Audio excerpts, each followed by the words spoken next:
Hello everyone, আমার নতুন আরেকটা ব্লগে তোমাদের অনেক অনেক স্বাগত। আশা করছি তোমরা সবাই ভালো আছো।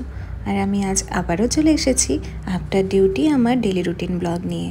আর তোমরা যারা আমার আগের ব্লগগুলো দেখেছো তারা তো অনেকেই জানো আমি নতুন নতুন কেক বানাতে শিখেছি। তো লাস্ট দিন যেদিন কেক বানিয়েছিলাম সেদিন একটা ভাইকে দেওয়া হয়নি, আসলে ওর সাথে আমার দেখা হয়নি, তাই আজ ওর ডিমান্ডে আরেকবার চলে এলাম কেক বানাতে। তাছাড়াও কাল আমি অনেক দিন পর বাড়ি যাব, আর নতুন নতুন একটা রেসিপি শিখেছি, সেটা মা বাবাকে না করে খাওয়ালে হয় বলো।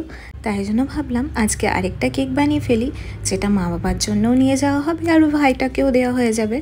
তবে আজকের কেকটা কিন্তু আমি টোটালি এগলেস কেক বানাবো, তাই জন্য তো রেসিপিটা আগের দিনের থেকে একটু আলাদা হবে। প্রথমেই তাই বোলের মধ্যে একটু টক দই নিয়ে আর ভেজ অয়েল নিয়ে সেটাকে মিক্স করে নিয়েছি। দেন বাকি যা যা প্রসিডিওর হয় সেটা সেমই রয়েছে, শুধু আজকে ফুল চকলেট কেক বানাচ্ছি বলে কোকো পাউডারটা একটু বেশিই দিয়েছি। আর সমস্ত সরঞ্জাম রেডি থাকলে কেক বানাতে তো বেশি সময় লাগে না, তাই ব্যাটারটা রেডি করে কেক মোল্ডে ঢেলে নিয়ে মাইক্রোওভেনে ভরে দিলাম। ওটা এবার নিজের মতো হতে থাক। আমি এইদিকে রাত্রে ডিনারের জন্য ভাবলাম একটু কড়াই পনির বানিয়ে নিই, একটু বেশি করেই বানাবো।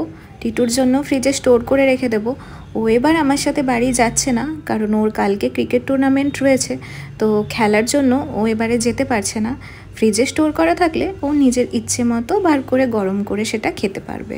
আর এবারে বাড়ি যাওয়ার আসল উদ্দেশ্য হচ্ছে জন্মাষ্টমী। আমাদের বাড়িতে জন্মাষ্টমীর পুজোটা আমি নিজেই স্টার্ট করেছিলাম, আর প্রতি বছর জন্মাষ্টমীতে গোপালের মানে আমার ভাইয়ের পুজো আমি নিজের ইচ্ছে মতো ভালোবেসে করে থাকি। তো এবার ভেবেছি জন্মাষ্টমী পুরো ব্লগটা আমি তোমাদের সাথে শেয়ার করব।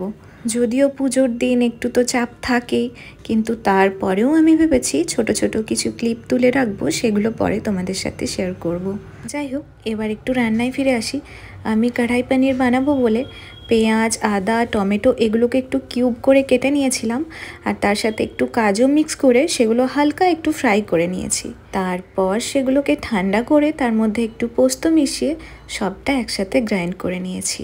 দেন তেলের মধ্যে গোটা গরম মশলা, তেজপাতা, গোটা জিরে আর শুকনো লঙ্কা ফোড়ন দিয়ে ওই বেটে রাখা মশলাটা দিয়ে ভালো করে কষিয়ে ভেজে রাখা পনিরগুলো দিয়ে দিয়েছি। তারপর নিজের প্রয়োজন মতো গ্রেভি রেখে ওপর থেকে 1 চামচ বাটার দিয়ে নামিয়ে নিলেই রেডি কড়াই পনির। তবে বাটারটা অপশনাল, কেউ না চাইলে নাও দিতে পারো। যাই হোক, আজকের মতো আমার ডিনারের রেসিপি ডান। এবার দুজনের জন্য খাবার বেড়ে নিচ্ছি। এরপর তো রোজকার মতো আমাদের একই রুটিন, দুজনে একসাথে খেতে বসে পড়লাম আর টিভিতে লাগিয়ে দিলাম গোপাল ভাঁড়। এরপর খাওয়া শেষ করে আবারও চলে এলাম রান্নাঘরে। এই দেখো, আজকে চকলেট কেকটা আমার